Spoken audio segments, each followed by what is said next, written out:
Saúde os irmãos com a paz do Senhor Jesus. Estudos para a Escola Bíblica Dominical no primeiro trimestre de 2017, com o tema O Sermão do Monte. Estamos agora em prosseguimento a uma série de lições, entrando na lição de número 8, com o título A Piedade Perfeita do Reino dos Céus.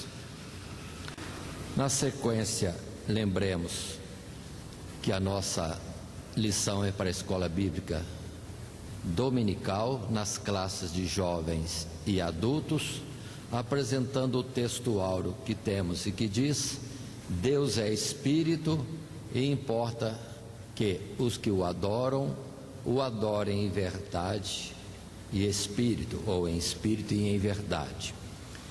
Texto esse, verso esse, de número 24, do Evangelho segundo escreveu João, no seu capítulo 4. Nosso texto bíblico é em Mateus capítulo 6, texto para estudo.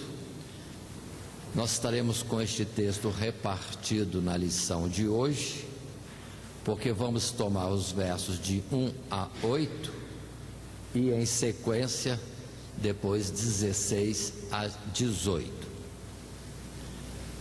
Os versos 9 a 15 são a apresentação dos termos, das palavras da chamada oração do Pai Nosso, o que terá o seu estudo à parte. Assim,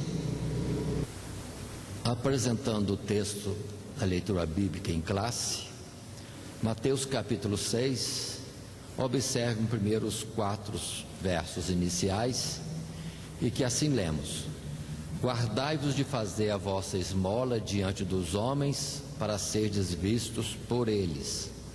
Aliás, não tereis galardão junto a vosso Pai que está nos céus.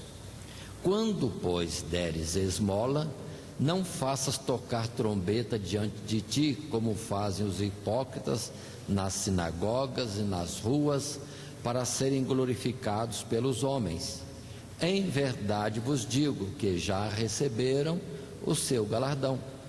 Mas quando tu deres esmola, não saiba a tua mão esquerda o que traz ou que faz a sua direita, para que a tua esmola seja dada ocultamente, e teu Pai, que vê em secreto, te recompensará publicamente.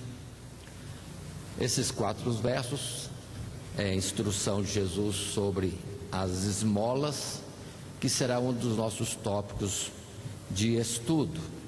Mas na continuidade, versos 5 a 8, um segundo tópico. E observem o texto em si, e leio: E quando orares, não sejas como os hipócritas, pois se comprazem em orar em pé nas sinagogas e às esquinas das ruas, para serem vistos pelos homens. Em verdade vos digo que já receberam o seu galardão. Mas tu, quando orares, entra no teu aposento e, fechando a tua porta, ora a teu Pai que vê o que está oculto, e teu Pai que vê o que está oculto te recompensará. E orando, não useis de vãs repetições, como os gentios, que pensam que, por muito falarem, serão ouvidos. Não vos assemelheis, pois, a eles, porque vosso Pai sabe o que vos é necessário antes de vós lhe pedirdes. Assim, este texto, verso 5 até o verso 8, fala sobre a oração. Jesus orientando aos seus discípulos, a multidão que o ouvia, com respeito à forma de orar a Deus. Na sequência, e numa também colocação mais adiante, verso 16 a 18, Também, em sequência de assuntos, lemos os versos que dizem: e quando jejuardes, não vos mostreis contristados como os hipócritas, porque desfiguram o rosto, para que aos homens pareça que jejuam. Em verdade vos digo que já receberam o seu galardão. Porém tu, quando jejuares, unge a cabeça e lava o rosto, para não pareceres aos homens que jejuas, mas sim a teu Pai, que está oculto, e teu Pai, que vê o que está oculto, te recompensará. E este é o terceiro tópico do nosso estudo. Assim sendo estabelecido o esboço desta lição de número 8, com o título A Piedade Perfeita do Reino dos Céus, e no modelo da Escola Bíblica Dominical, além da introdução e a conclusão, os 3 tópicos já inicialmente citados. O primeiro, o discípulo de Cristo e as esmolas. O segundo tópico, o discípulo de Cristo e a oração. E o terceiro tópico, o discípulo de Cristo e o jejum. Assim, dando sequência, vamos entrar na nossa introdução. Vamos dar início ao nosso estudo, considerando que já é esta a 8ª lição deste tema maior do trimestre, o Sermão do Monte, e agora o nosso assunto está no capítulo 6. E vamos considerar dentro do material de classe, o que agora faço a leitura em um resumo. Nas lições anteriores, aprendemos que nossas obras devem corresponder à justiça perfeita revelada na lei de Deus, e para tanto devem proceder de um coração regenerado, renovado pela sua graça, assim revelando que somos do número dos bem-aventurados.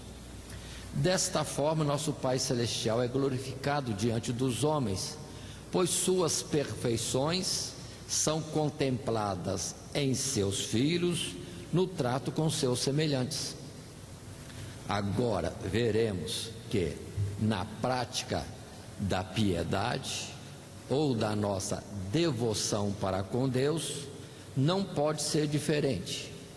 Mais uma vez, Jesus estabelece um nítido contraste entre os atos de piedade praticados por um súdito cujo coração está totalmente voltado para Deus, e os atos religiosos dos hipócritas, que visam apenas o aplauso dos homens, parecendo ser muito devotos.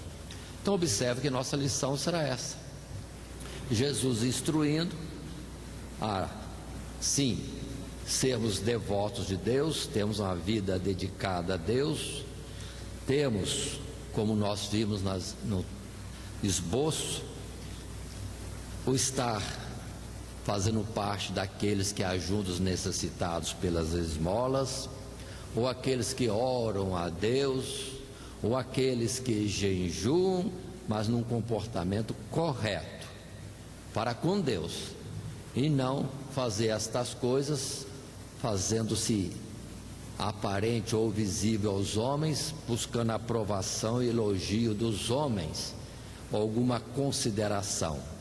Não. O Senhor vai ensinar a fazer diante de Deus, porque se fizer para os homens ou para serem vistos pelos homens, já recebeu tudo que tinha que receber. Uma ideia dos homens de uma piedade, de uma devoção, que ao final para Deus não é nada, é simplesmente um engano daquele que assim procede para com aqueles que o veem.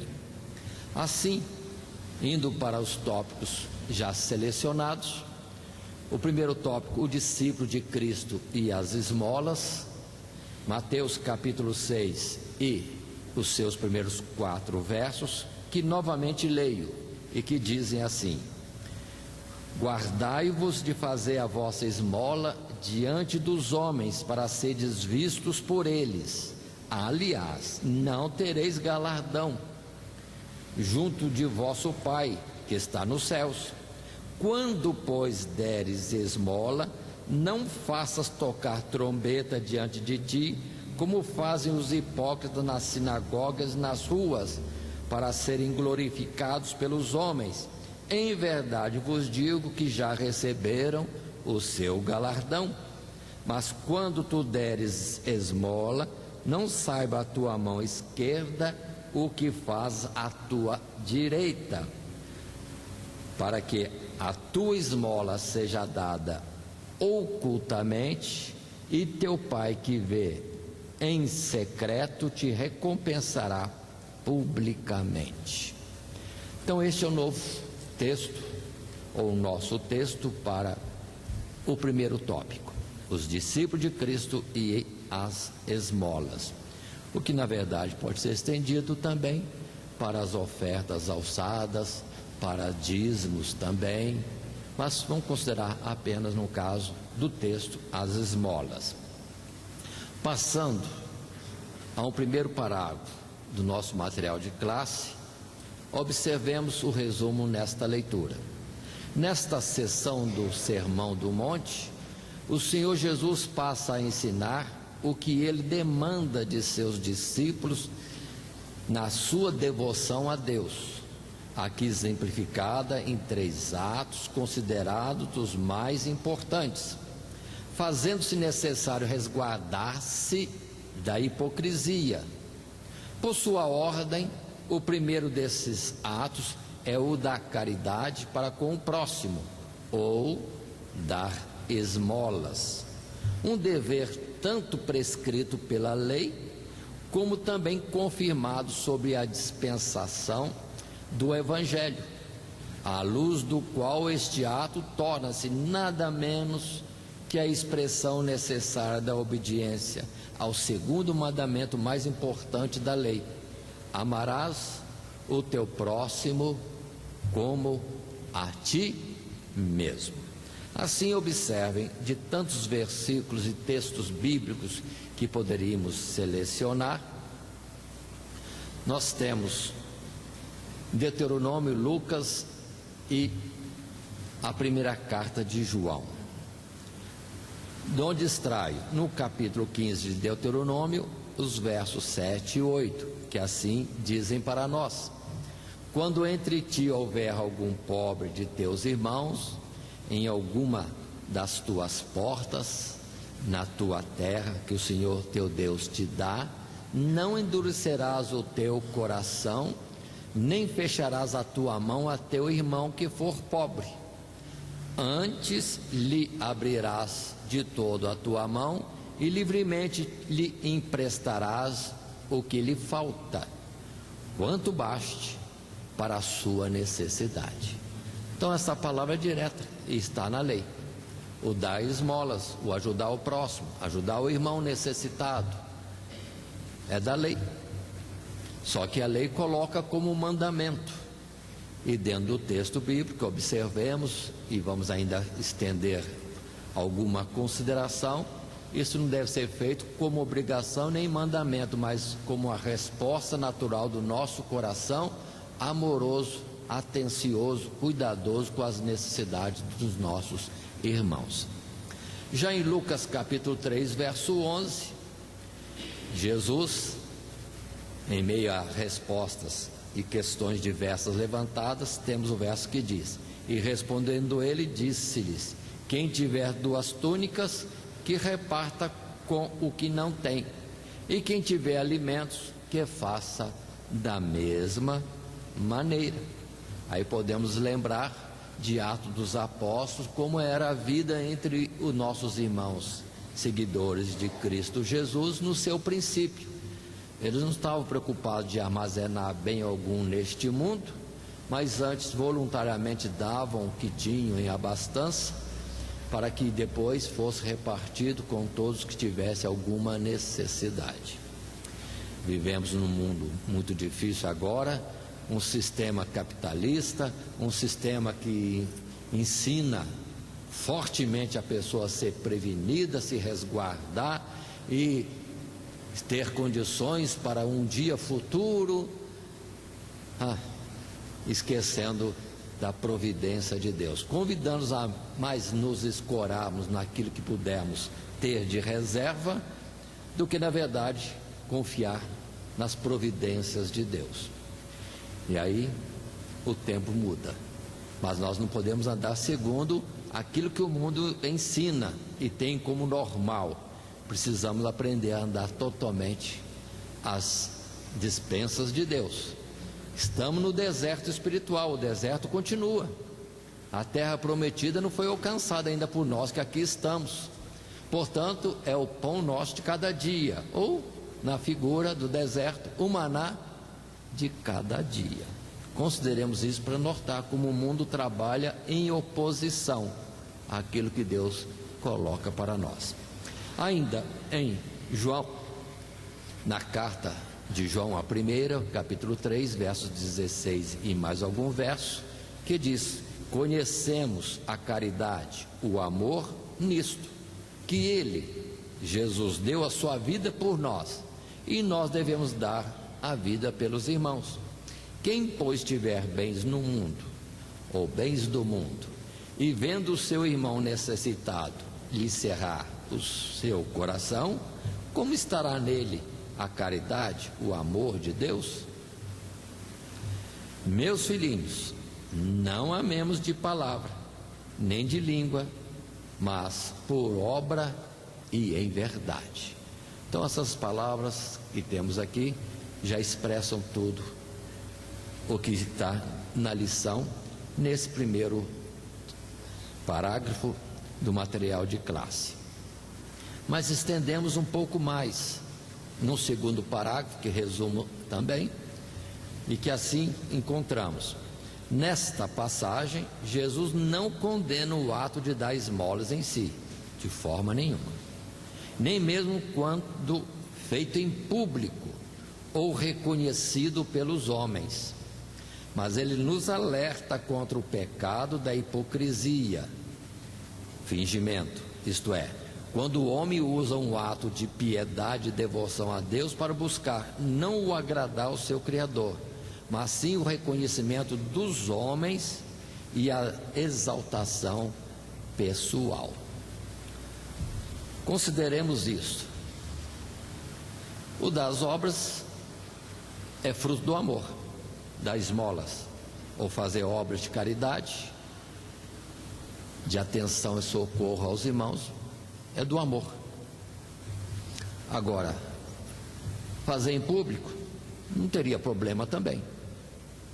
O detalhe é o cuidado com o coração, de fazer em público para que seja notado e seja ovacionado pelos que vêm. Aí perde-se tudo. Dentro da nossa exposição, interrompendo a leitura desse parágrafo, em Atos dos Apóstolos, capítulo 9, verso 36, e havia em Jope uma discípula chamada Tabita, que traduzido se diz Dorcas, estava cheia de boas obras e esmolas que fazia. Observem, Dorcas ajudava os necessitados. Aqui diz que, em verso seguinte, que as viúvas mostravam a Pedro tudo que a Dorcas tinha feito para elas, em socorro às suas necessidades. Então era algo público, conhecido. Mas vemos que Dorcas não tinha intenção de publicar isso, porque logo em seguida é recompensada publicamente com a ressurreição, porque tendo morrido, pronto, Pedro ora e Deus devolve-lhe a vida. Era público, mas não tinha intenção, mostra o coração resguardado disso. Agora, observem João capítulo 5, verso 44, Jesus dizendo: como podeis vós crer, recebendo honra uns dos outros, e não buscando a honra que vem só de Deus? Pronto, aí está. Muitos que na verdade procuram a glória, a honra dos homens, fazem as coisas para os homens verem, como se isso fosse feito a Deus. Deus não está recebendo, porque não é feito para ele. é feito para os homens verem. Por isso já receberam o galardão, já receberam a sua recompensa. São tidos, entendidos pelo público como alguém que é devoto, é fiel a Deus, fica o título pelos homens. Lembre-se aqui de Ananias e Safira, que chegaram para Pedro trazendo o fruto de uma venda. Era um terreno, era alguma coisa que venderam, e vieram dizendo que deram o terreno inteiro, o valor inteiro do terreno, para parecer uma vantagem, uma piedade grande, ou a renúncia de um bem material para o bem de outros. Mas na verdade era só uma parte que estavam trazendo do dinheiro da venda. Estando com eles, precisava vender para doar? Não. E vendendo, tinha que dar tudo? Também não. Podia dar qualquer porção, mas quiseram fazer um alarde, fazer uma cena como que deram tudo, mentindo. Estavam dando parte, e foi um juízo, digamos assim, terrível, porque foram fulminados no ato. É um pecado grave, é mentir contra o Espírito Santo, disse Pedro.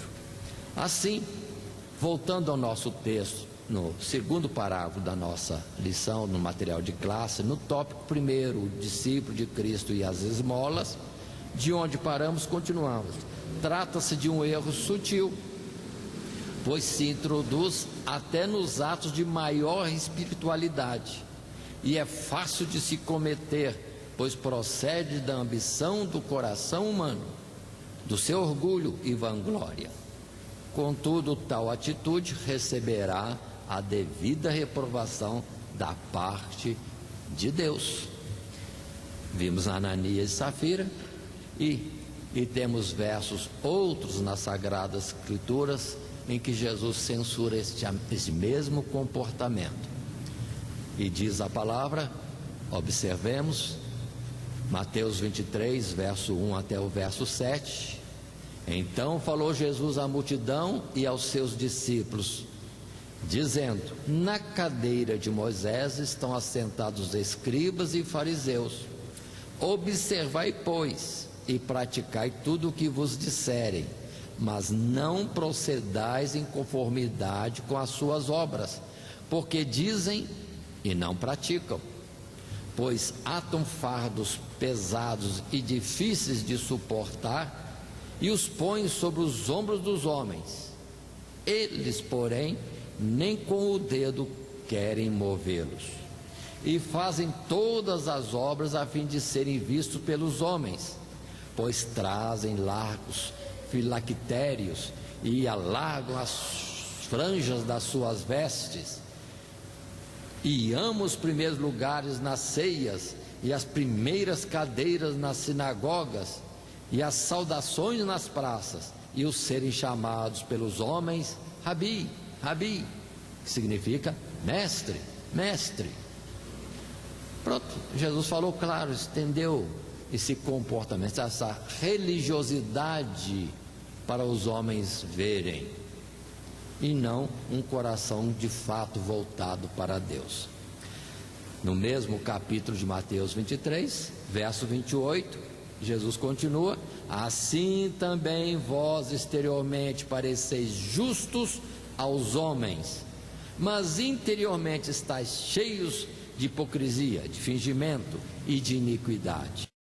E o verso 33, serpentes, raça de víboras, como escapareis da condenação do inferno?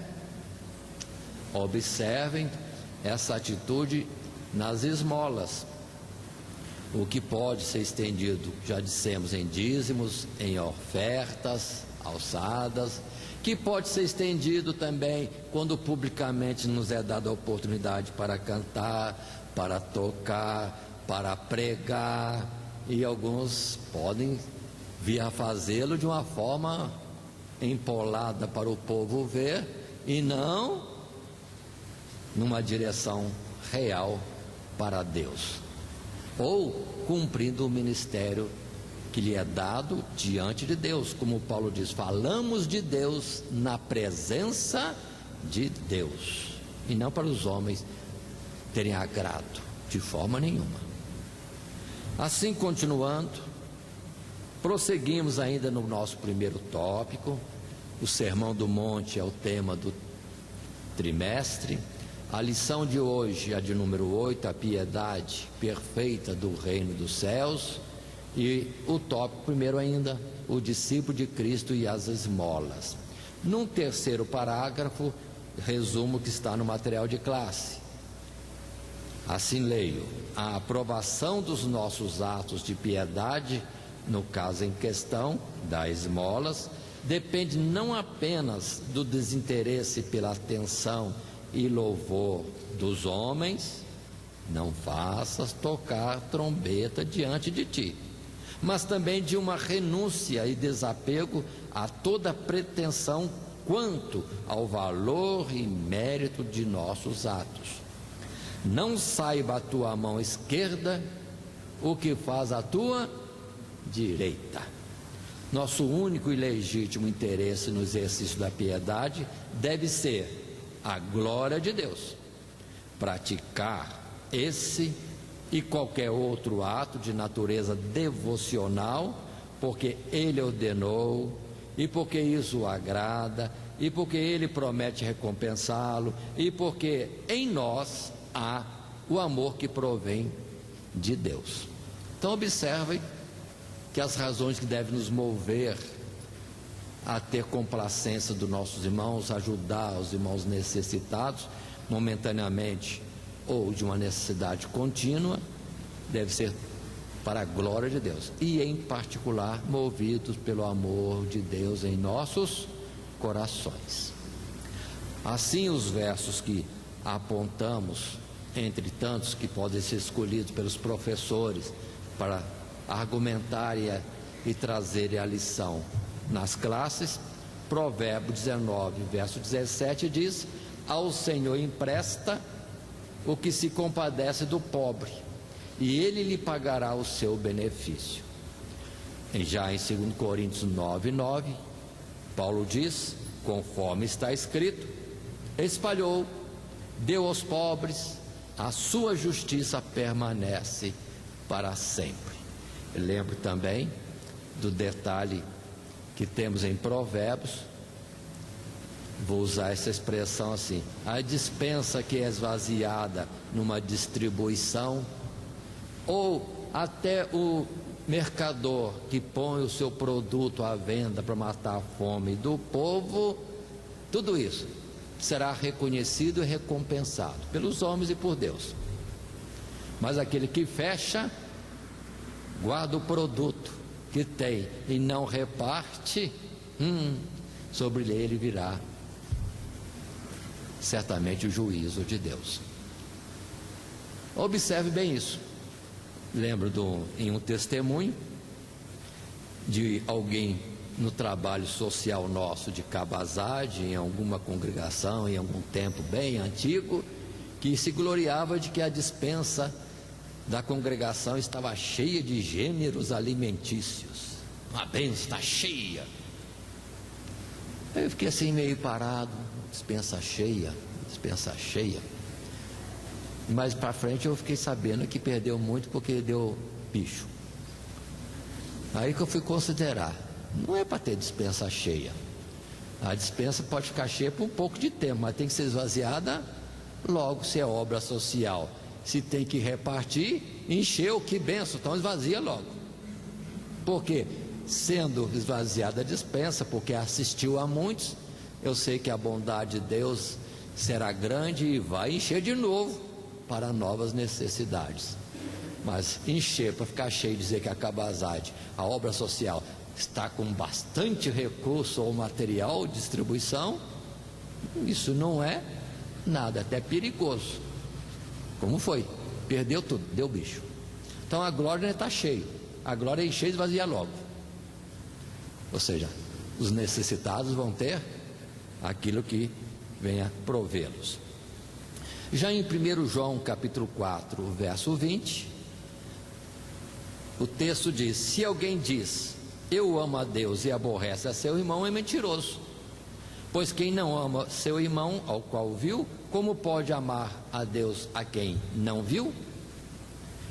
E dele temos este mandamento, que quem ama a Deus, ame também seu irmão. São textos bíblicos mostrando que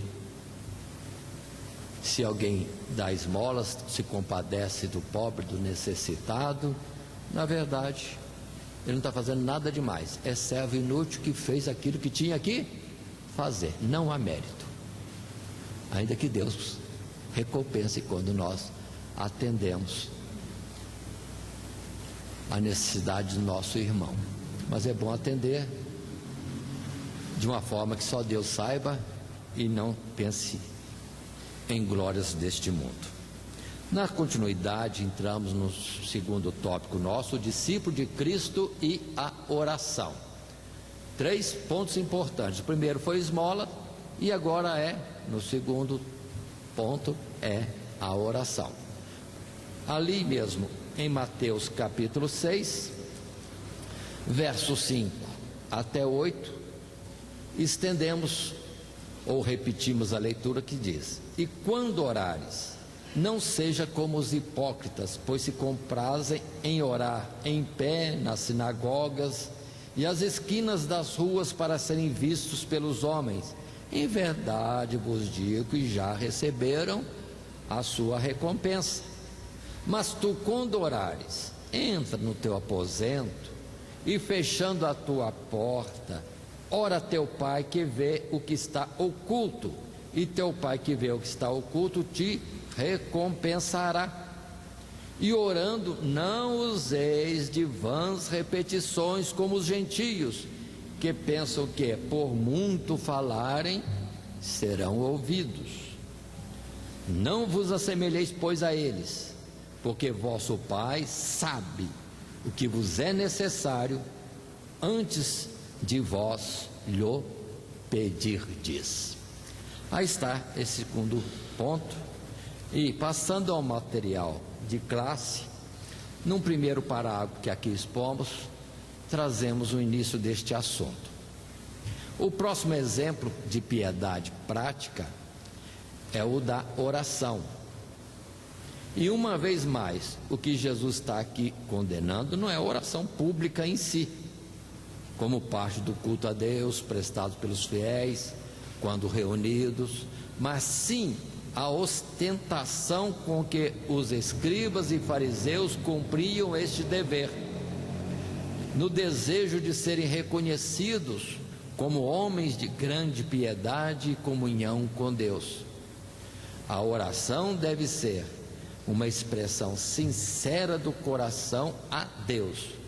Por isso o Senhor nos orienta a buscarmos o isolamento e o refúgio das interferências mundanas. Entra no teu aposento, fecha a tua porta, o que se pode entender tanto literalmente em nossas orações particulares, como também quando necessário orar em público, fazê-lo com a mesma consciência de que é a Deus que devemos nos dirigir no recôndito do nosso coração, não nos importando com a atenção dos homens. Há um perigo constante. Orarmos e expressarmos mais para os homens verem o que nós estamos orando, para os homens se admirarem da nossa oração, e esquecer que nós estamos falando é com Deus. Ou seja, perdemos, não oramos com Deus, a Deus. Falamos palavras e mais palavras que eram dirigidas à observação dos homens. Não oramos a Deus. Então, um cuidado todo especial nisso. Por isso também, entre tantos versos, deixamos esses 2 versos em Atos capítulo 1, verso 14. Todos estes perseveravam unanimemente em oração e súplicas com as mulheres e Maria, mãe de Jesus, e com seus irmãos. Então observe que é costume, é comum a oração em público, Desde tempos mais passados, nós vemos aqueles que estavam à frente do povo orando. O que poderíamos dizer, por exemplo? Vamos dizer de Moisés, quantas orações Moisés fez no público, ou Josué determinando que o sol parasse. Foi público aquilo lá, todo mundo ouviu, mas ele fez simplesmente na necessidade que via e não olhando os homens. E tantos casos nós temos, como Salomão também fez a oração pública diante do povo e Deus respondeu no ato. Então temos que ter o maior cuidado, vigiar nós mesmos, de quando estamos falando ao público, não estamos falando para nos apresentarmos, mas estar apresentando a nossa oração é uma fala com Deus, exposição da palavra, é falar de Deus na presença de Deus, e assim tantas coisas mais. Cantarmos não é cantar bonito para o pessoal achar que eu sou bom cantor, é para louvar a Deus ou transmitir a mensagem do Evangelho de forma cantada. Então coloque o coração no objetivo principal, a Deus ou o propósito que é segundo o Evangelho. Em Timóteo 2,8, Paulo orientando: quero, pois, que os homens orem em todo lugar, levantando mãos santas, sem ira, sem contenda, e agora pela lição, sem hipocrisia, sem fingimento. E tantos versos e exemplos temos nas Sagradas Escrituras. Passando à frente, num segundo parágrafo que exponho, resumo ainda o material de classe. Nesse tópico 2, o discípulo de Cristo e a oração. Outro erro comum na prática da oração, e ainda mais grave que o primeiro, pois caracteriza a atitude religiosa de pessoas que ignoram o poder e a sabedoria de Deus, talvez os gentios, é o uso de vãs repetições, ou seja, confiar no poder persuasivo de nossas palavras em oração, como se Deus pudesse ser convencido pela força, beleza e insistência dos nossos argumentos. Em primeiro lugar, nenhum dos nossos atos de devoção a Deus são meritórios, e nada do que façamos para Ele, mesmo que em obediência à sua vontade, pode obrigá-lo a nos abençoar. Esses atos são apenas meios pelos quais Deus se propõe conceder a glória eterna, que é devida exclusivamente pelos méritos infinitos do sacrifício de seu Filho Jesus. Não há mérito nosso, sempre é Jesus. Sem mim nada podeis fazer. Em segundo lugar, Deus não precisa ser informado acerca do nosso estado, porque Ele sabe todas as coisas e melhor do que nós, como e quando responder nossas súplicas com a provisão mais adequada.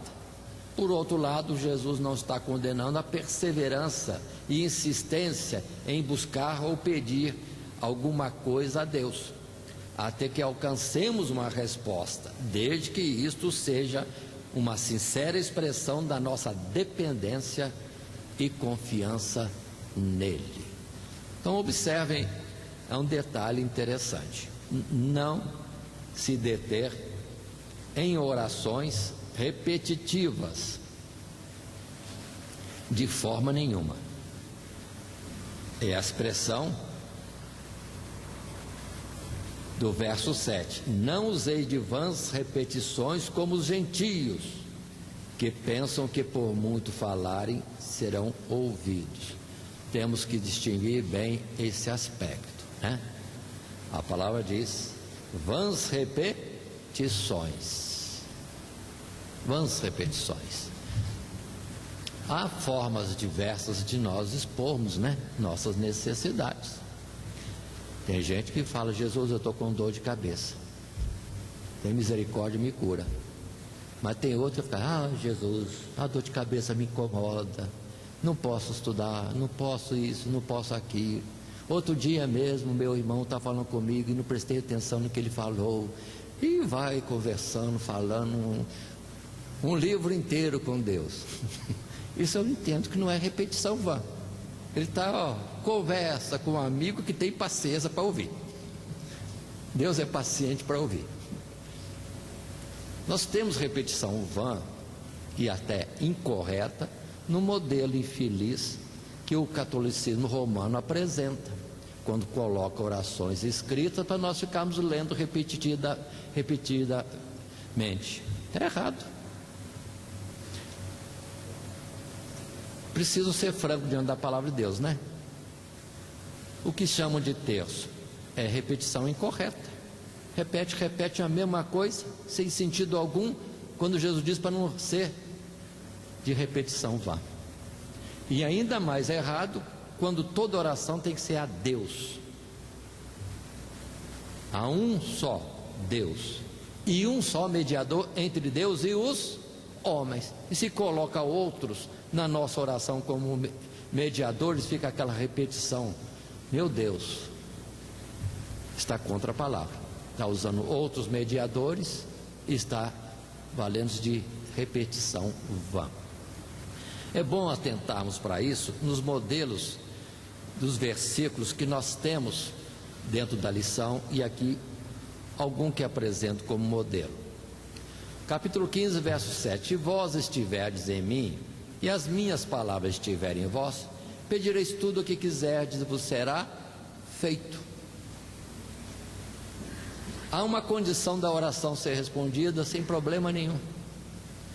Como que é mesmo? Se vós estiverdes em mim e as minhas palavras estiverem em vós, pedireis tudo o que quiserdes e vos será feito. Observe bem isso. Se nós de fato estivermos em Jesus e as palavras dele estiverem em nós, irmãos, nós vamos pedir só aquilo que é concernente a uma necessidade real, aquilo que o próprio Jesus poderia talvez pedir se estivesse em nosso lugar.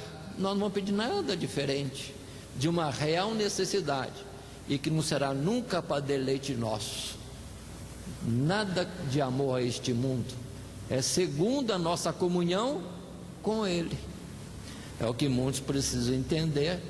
Muitas vezes, quando se fala tudo que pedirdes em meu nome, aí fica muitas vezes aquela ideia de fazer uma oração e tem que terminar a oração em nome de Jesus, e não é bem assim. O sentido é pedir ao Pai como se fosse o próprio Jesus, ou seja, tendo eu comunhão com Jesus, a minha petição, a minha oração vai ser como Jesus faria, é em nome de Jesus em todo sentido, sem usar a expressão, é em nome de Jesus, amém. Na verdade não precisa dessa repetição, e fica achando que a oração vai ter validade porque fez uma invocação final, um apelo, em nome de Jesus. Tá bom, não vou dizer que você não faça isso, faz, mas entenda que não é a expressão que tem valor, é de fato uma comunhão com Jesus, pedir como se Jesus pedisse. Isso é mais forte, é mais sincero, é mais espiritual. Mateus capítulo 26, verso 42: E indo segunda vez, orou dizendo: Meu Pai, se este cálice não pode passar de mim sem eu o beber, faça-se a tua vontade. E voltando achou os discípulos outra vez adormecidos, porque os seus olhos estavam carregados, estavam sonolentos. 44: E deixando-os de novo, foi orar pela terceira vez, dizendo as mesmas palavras. Jesus repetiu, mas repetiu 3 vezes. Numa medida, penso assim, a minha fraqueza digo, o suficiente naquilo que era uma insistência, mas encerrou a oração ali mesmo, dentro daquele propósito: não seja feita a minha vontade, mas a tua. Ainda em 2 Coríntios capítulo 12, verso 8, Paulo expressando a sua necessidade, acerca do qual 3 vezes orei ao Senhor para que se desviasse de mim. 3 vezes ele orou. E Jesus disse: a minha graça te basta. E nunca mais Paulo orou nesse sentido. Ou seja, chegou uma hora que pronto, não precisa mais orar. Já apresentou a Deus, na sua ansiedade, inquietude, apresentou outra vez, não sei quantas vezes, não diga como regra 3 vezes, mas precisamos entender que Deus já ouviu, que Deus sabe, e podemos entrar não numa petição mais, mas no louvor, na ação de graças, na intercessão por necessidade de outros irmãos. Vamos em frente. Jesus já sabe de tudo, e nós já podemos entender que pela fé já está nosso coração aquietado, que nem Ana orou, o sacerdote diz: vai que Deus te conceda a tua petição. Pronto, ela foi embora em paz, não precisava mais nada. Então entendemos bem esses particulares, a insistência, mas não a repetição vã, repetição sem sentido, aquele negócio de internet, oração para isso, oração para aquilo, e fica uma propaganda de orações. Não tem sentido. O negócio tem que ser nosso, é a minha alma com Deus, e não que o outro escreveu bonito lá para apresentar a Deus.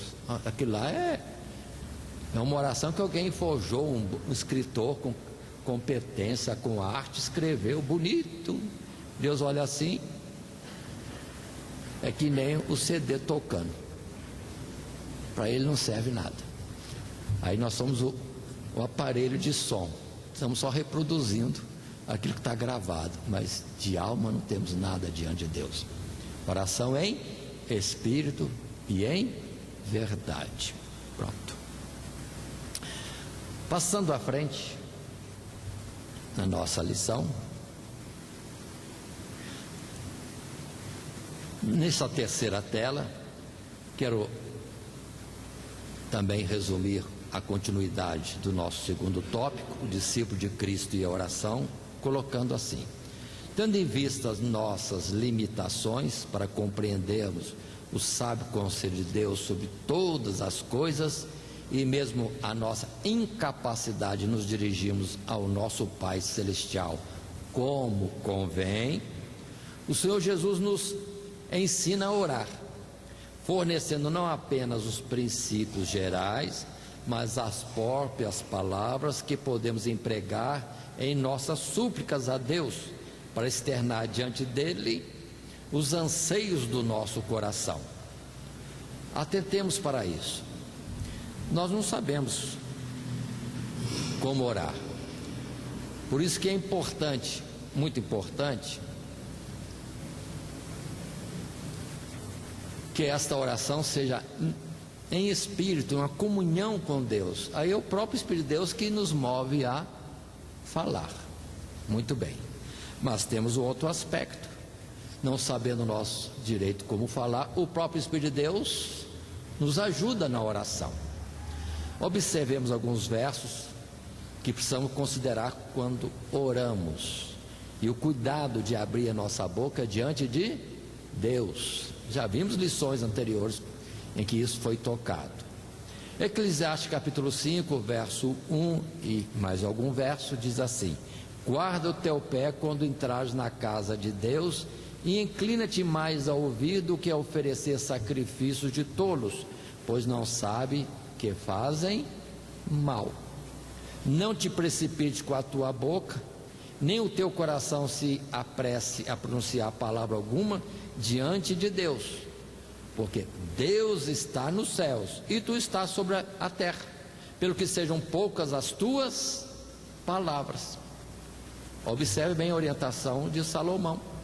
Cuidado com o que fala. Ninguém precisa falar, na verdade.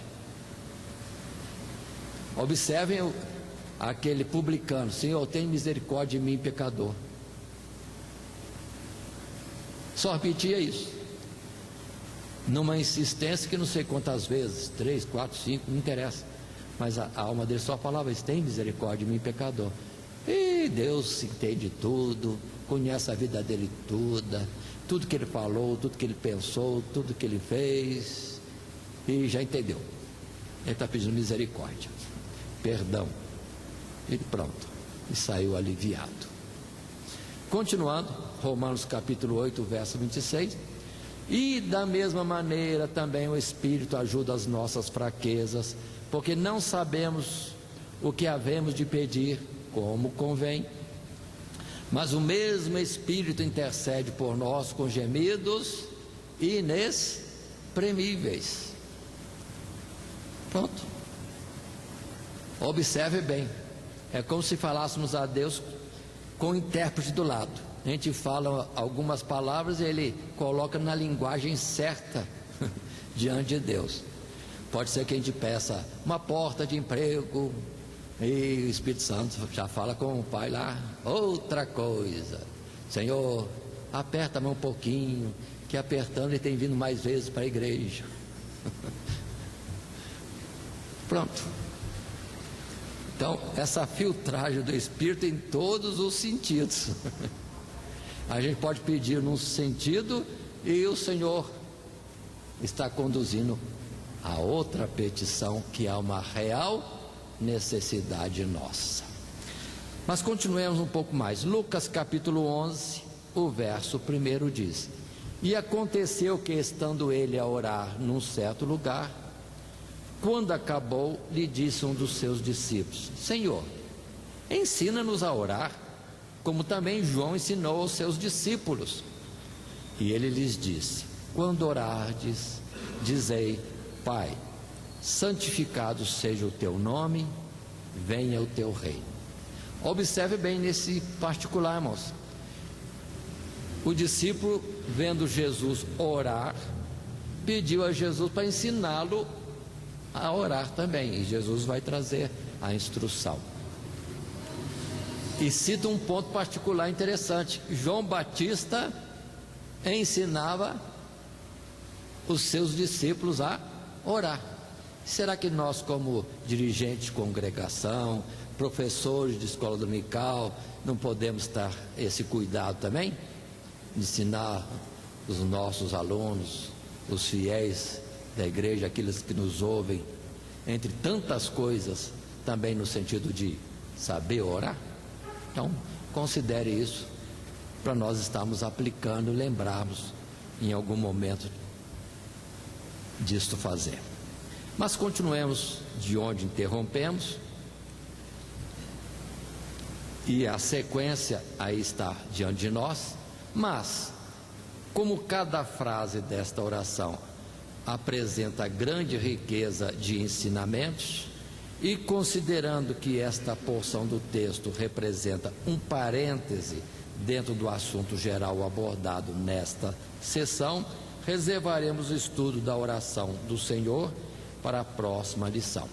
Ou seja, os termos, as palavras usadas por Jesus, por nós citado como sendo a oração do Pai Nosso, é assim que muitos se referem. Isso será tratado em outra lição particular, pela riqueza que ali há. Não é só repetição de palavras, há ensinos dentro daquilo que Jesus colocou, e na sequência e nas palavras escolhidas. Mas, com isso, passemos ao terceiro tópico. Na nossa lição do trimestre, o Sermão do Monte, lição 8, a piedade perfeita do reino dos céus, o tópico 3, o discípulo de Cristo e o jejum. Lendo novamente o texto bíblico em Mateus capítulo 6, verso 16 a 18, que assim trazem para nós: e quando jejuardes, não vos mostreis contristados como os hipócritas, porque desfiguram o rosto, para que aos homens pareça que jejuam. Em verdade vos digo que já receberam o seu galardão.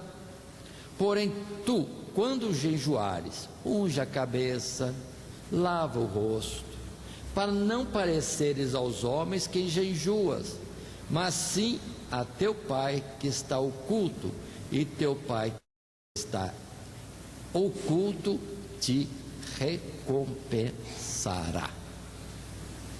Aí está as palavras diretas, simples, claras para nós. Mas, desenvolvendo este assunto do tópico 3, no primeiro parágrafo resumo o material de classe, e assim está escrito: passando a correção dos erros e a exposição da verdade acerca da prática dos jejuns, o Senhor Jesus condena mais uma vez a atitude afetada e hipócrita daqueles que faziam de tudo para que o abatimento físico causado pelos seus jejuns fosse visto pelos homens e assim fossem louvados como homens de grande abnegação, homens de grande renúncia.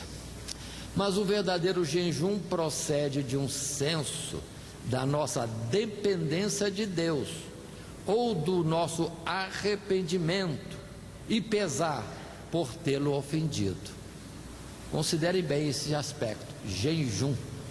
Interrompendo o nosso assunto, nossa leitura aqui, vendo os versos em Esdras e em Joel. Em Esdras capítulo 8, 21, é uma necessidade que Esdras expressou, uma situação de perigo na qual passava e vai pedir o socorro de Deus. Está escrito assim: então apregoei ali um jejum junto ao rio Ahava, para nos humilharmos diante da face de nosso Deus, para lhe pedirmos caminho direito para nós e para nossos filhos e para toda a nossa fazenda. Esdras, com certo grupo de pessoas, estavam indo para Jerusalém, saindo do Império Medo-Persa, e observe que estavam confiados a eles tesouros diversos do templo. Então ele sentiu-se em aperto. Eu atravessar essa caminhada grande daqui até Jerusalém, carregando tantos tesouros, sentiu-se incomodado e foi pedir o socorro de Deus. Como? Jejum, oração. E Deus ouviu. E observe um detalhezinho, que ele, na autoridade que tinha, na consideração que tinha da parte do imperador, ele podia: não será que o senhor, imperador, não nos forneceria uns 2, 3, 4, 5, 6 exércitos para nos conduzir protegidos a Jerusalém? Mas ele ficou com vergonha. Eu pedi socorro ao imperador, sendo que eu testifiquei para o imperador que o nosso Deus...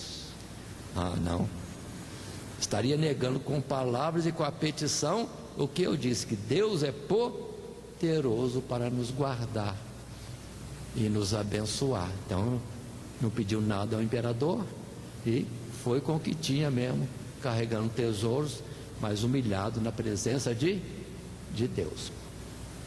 Muito bem. Agora em Joel capítulo 1 verso 13, dentro da exposição de Joel, mostrando que o juízo de Deus, quando viesse, não deixaria ninguém salvo, por causa do rigor do juízo de Deus e por causa da situação do povo de Israel. Aí sim, a orientação do Espírito de Deus através de Joel foi oração e jejum. E temos a expressão: cingivos e lamentai-vos, sacerdotes, gemei, ministros do altar, entrai, passai vestidos de panos de saco durante a noite, ministros do meu Deus, porque a oferta de manjares e a libação cortadas foram da casa de vosso Deus. Santificai um jejum, apregoai um dia de proibição, congregai os anciãos e todos os moradores desta terra na casa do Senhor vosso Deus, e clamai ao Senhor. E a situação era clamar, pedindo misericórdia mesmo. Senhor, porque o Senhor tinha falado que não ficaria nada salvo. Seria como passar do fogo sobre um lugar que parecia ser jardim do Éden e não deixaria nada. O povo se justificando a si mesmo, achando que está tudo bem, e Deus olhando, se for agora o juízo, ninguém escapa.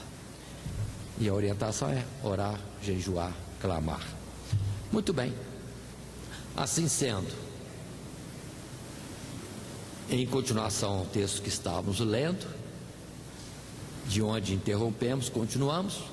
Quando não, o jejum é apenas um meio para uma dedicação maior à oração, por um propósito especial, e nessa ocasião, abstendo-nos temporariamente de suprir a nossa necessidade básica do nosso corpo, a alimentação, priorizamos nos dedicar exclusivamente aos interesses de Deus.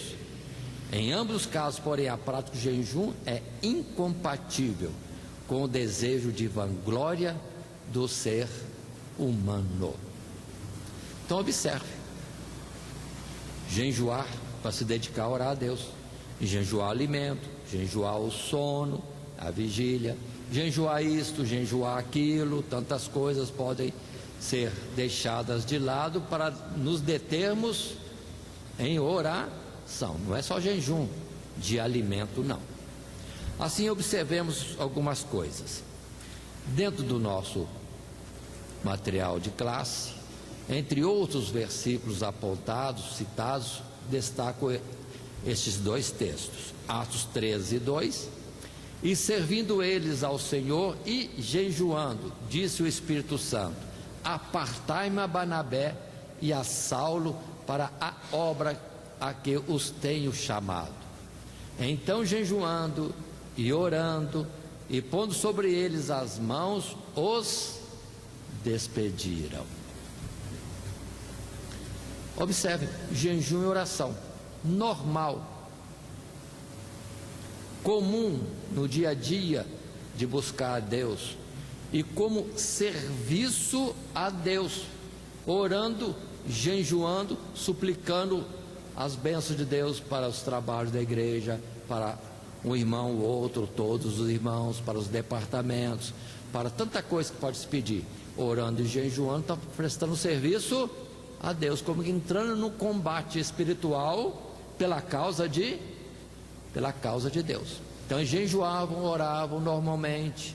Aí o Espírito Santo, diante desta, digamos assim, preparação do coração e de toda a igreja em Antioquia para as coisas de Deus, veio a mensagem, né? Apartai-me a Barnabé e a Saulo para a obra que os tem chamado. Verso 3: então jejuando e orando e pondo sobre eles as mãos, os despediram. Barnabé e Saulo têm que ir para missões. O que vão fazer? Vão fazer um bolo para comemorar a ida deles. É bom.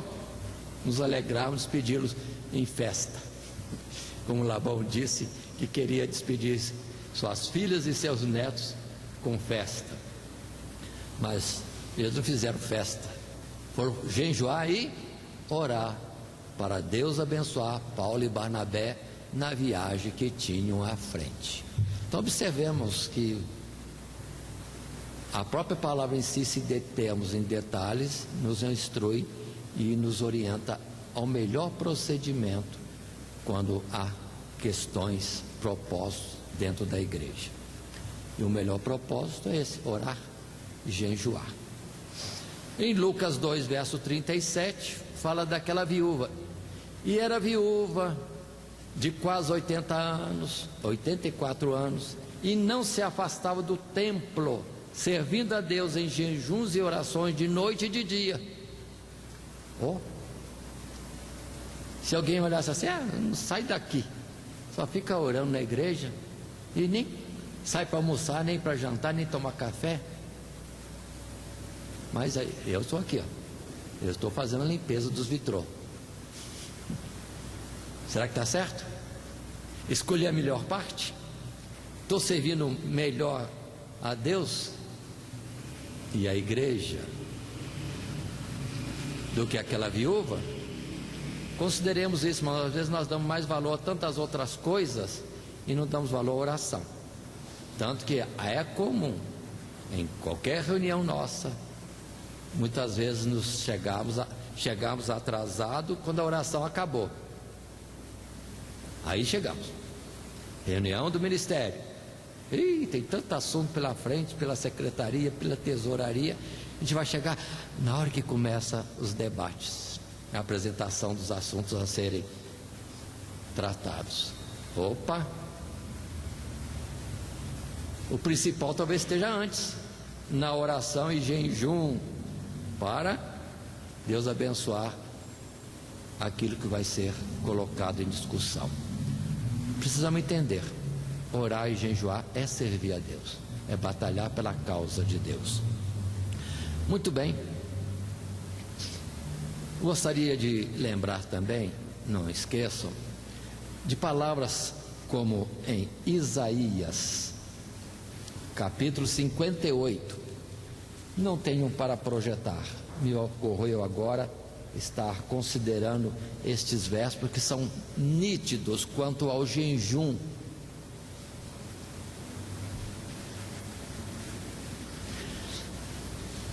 Isaías 58, verso 2 e verso 3.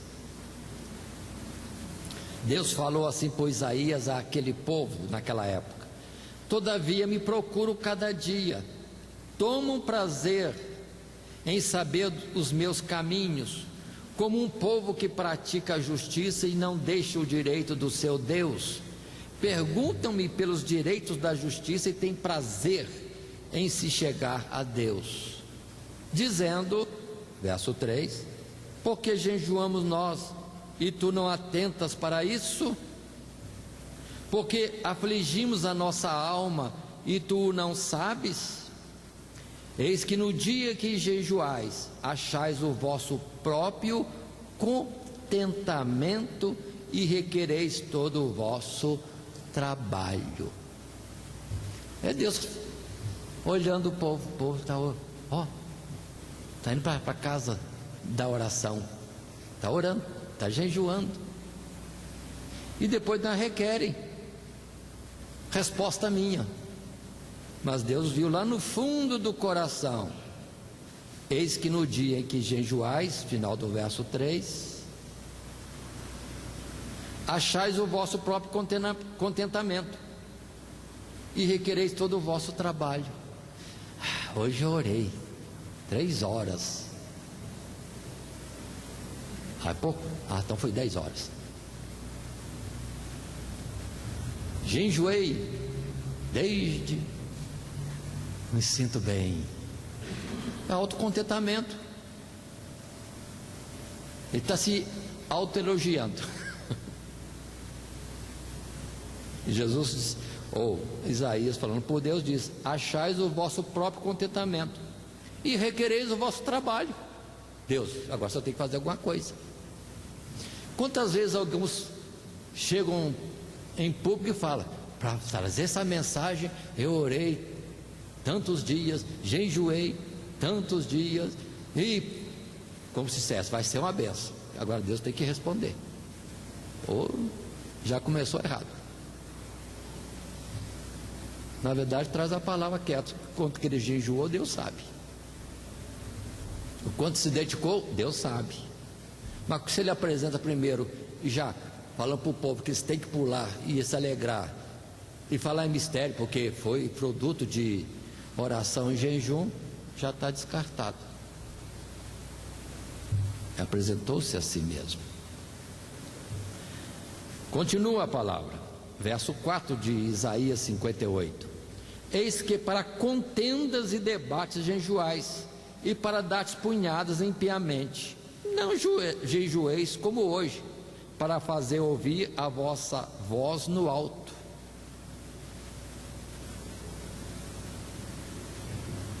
Gente que vem de vigília, que vem de consagração, que acaba a campanha. Eu fiz uma campanha, e você? Dá uma cutucada ou outra. Eu estou bem com Deus, e você? Não foi, né? Deus já... Eis que para contenda e debate jejuais, e para dar punhadas impiamente, não jejueis como hoje. Não se faça ouvir a sua voz diante de Deus. Então observem, é perigoso a gente errar o alvo, querendo fazer coisas próprias daquilo que é tido como de Deus, sem ser de Deus. Isso é algo próprio. E orgulho, soberba e contenda com o seu próprio irmão. E a palavra continua, irmãos, muitas vezes. E aí mesmo em Isaías 58, vem a orientação do verso 10, dentro do contexto do nosso estudo de hoje. Se abrires a tua alma ao faminto, se fartares a alma aflita, então a tua luz nascerá nas trevas, e a tua escuridão será como o meio-dia. Mas o assunto é jejum, aqui não tem nada de jejum. Olha o que Deus fala, o assunto é jejum. E Deus fala o que mesmo? O que Deus fala? Amar o próximo, cuidar do próximo. E segue a palavra que deixo para os professores analisarem com mais cuidado na preparação que ainda podem fazer desta mesma lição. Algo semelhante acontece em Zacarias capítulo 7 e capítulo 8. O povo estava em cativeiro,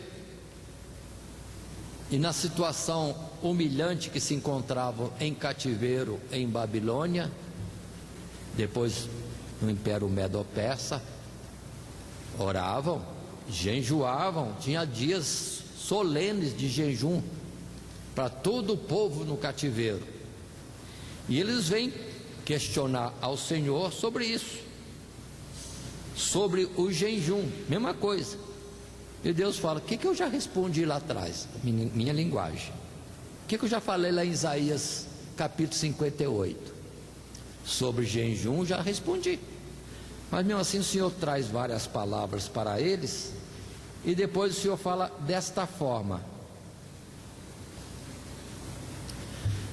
Zacarias capítulo 8, verso 16: Eis as coisas que deveis fazer: falai verdade cada um com seu companheiro, executai juízo de verdade e de paz nas vossas portas, e nenhum de vós pense mal no seu coração contra o seu companheiro, nem ame o juramento falso, porque todas essas coisas eu aborreço, diz o Senhor. Qual é o assunto? Se for ver o contexto, é jejum, mas aqui não tem nenhuma palavra de jejum. Mas depois, verso 19, em Zacarias capítulo 8: Assim diz o Senhor dos exércitos: o jejum do 4º mês, o jejum do 5º, o jejum do 7º e o jejum do 10º mês será para a casa de Judá gozo e alegria e festividades solenes. Amai, pois, a verdade e a paz. Eles vieram no capítulo 7 perguntando: vamos nós jejuar no 9º mês, como sempre fazemos? E Jesus responde largamente, depois diz: se vocês seguirem essas instruções, amar o próximo, amar o próximo, amar o próximo como a ti mesmo, aí o teu jejum, não só do 9º, do 4º, do 5º e de qualquer outro jejum, será uma bênção. Então observem que precisamos entender bem isso. Deus está olhando o coração nosso. A expressão tão clara: amar o próximo como a ti mesmo. Se isso fizer, haverá amor a Deus, jejuando, não jejuando, mas pode jejuar. Alguém depois vai aproveitar e falar que não precisa jejuar. Não, jejua sim. Será uma bênção, não será um peso, será uma bênção. Como Jesus jejuou e estava fortalecido no Espírito, como Moisés também, ainda que sem intenção de jejuar, subiu ao monte para falar com Deus e ficou 40 dias e 40 noites, e desceu resplandecente. Não teve peso nenhum o jejum, mas só teve glória. Mas continuemos no nosso estudo, passando à frente para um segundo parágrafo. No tópico 3, o discípulo de Cristo e o jejum, ainda deixamos essa colocação. A instrução aqui oferecida por nosso Senhor no que diz respeito ao jejum não é diferente dos demais casos, como as esmolas e a oração. O jejum visa a Deus, mesmo sendo apenas um meio para a oração ou uma forma de santificação. Há que se considerar também que, embora seja um ato de contrição, de abatimento para a carne, o verdadeiro discípulo de Cristo não negligencia seu corpo, entregando-se a sacrifícios que pouco beneficiam a alma, pois sabe que Deus prefere antes a humilhação e contrição sincera do coração a um corpo abatido em que não haja a devida correspondência no interior. O que queremos dizer com isso? Considerem os irmãos que muitos às vezes chegam a flagelar-se, autoflagelo, como se nisso fosse um jejum também, um domínio da carne, ou há uma abstinência de alimentos insensata, imprudente. Precisamos ter sabedoria para todas as coisas.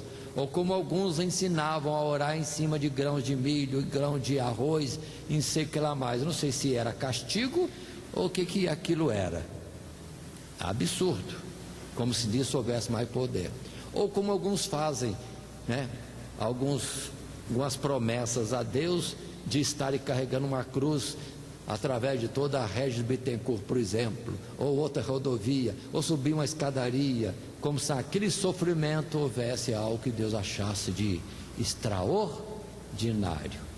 E muitas vezes é só satisfação da própria carne, é sacrifício de tolos. Por isso, na palavra em Colossenses capítulo 2, a orientação para fazermos as coisas com sabedoria, e o Espírito de Deus nos orienta em tudo. Se, pois, estáis mortos com Cristo contra os rudimentos do mundo, por que vos carrego ainda de ordenanças como se vivesseis no mundo? Tais como: não toques, não proves, não manuseis, as quais coisas todas perecem pelo uso, segundo os preceitos e doutrinas dos homens, as quais têm, na verdade, alguma aparência de sabedoria, em devoção voluntária, humildade e em disciplina do corpo, mas não são de valor algum, senão para a satisfação da carne. Precisamos ter cuidado de fazer o que fizermos dentro de um propósito, de uma sabedoria, uma direção, uma concordância com o Espírito de Deus. Em Joel 2, ainda temos o texto que diz, observa a expressão, voltando a Joel, aquele tempo difícil, em que se o juízo viesse não sobraria ninguém. A orientação continua: rasgai o vosso coração e não as vossas vestes, e convertei-vos ao Senhor vosso Deus, porque Ele é misericordioso e compassivo e tardio em irar-se, e grande beneficência, se arrepende do mal. Tocai a buzina em Sião, santificai um jejum, proclamai um dia de proibição. É o verso 15. E o 16: congregai o povo, santificai a congregação, ajuntai os anciãos, congregai os filhinhos e os que mamam. Sai o noivo da sua recâmara e a noiva do seu tálamo, e vamos buscar o Senhor. Ou seja, deixa tudo no que poderia estar ocupado e buscar ao Senhor. É jejum e deve ser feito sempre. É assim, depois dessas palavras, partindo para a nossa conclusão, que nada mais é do que o encerramento de tudo isso. Nossa relação pessoal com Deus é tão importante quanto o nosso relacionamento com o próximo. Mas assim como o pecado está pronto a se insinuar em cada ato e palavra dirigida aos nossos semelhantes, do mesmo modo nossas intenções e sentimentos mais sinceros para com Deus podem ser facilmente pervertidos ou desviados, e a nossa adoração pode ser completamente inutilizada pelo sutil pecado da hipocrisia. Que Deus nos dê graça para nos guardarmos do fermento dos fariseus e desejarmos o secreto de um relacionamento sincero e exclusivo com o nosso Pai Celestial. Encerrando, lembremos que temos caminhado nos tópicos propostos pelo esboço da nossa lição, referindo-nos às esmolas, à orientação e ao jejum. E o nosso textuário que fecha dizendo: Deus é Espírito, e importa que os que o adoram, o adorem em espírito e em verdade. João capítulo 4, verso 24. Que Deus nos abençoe em Cristo Jesus. Amém.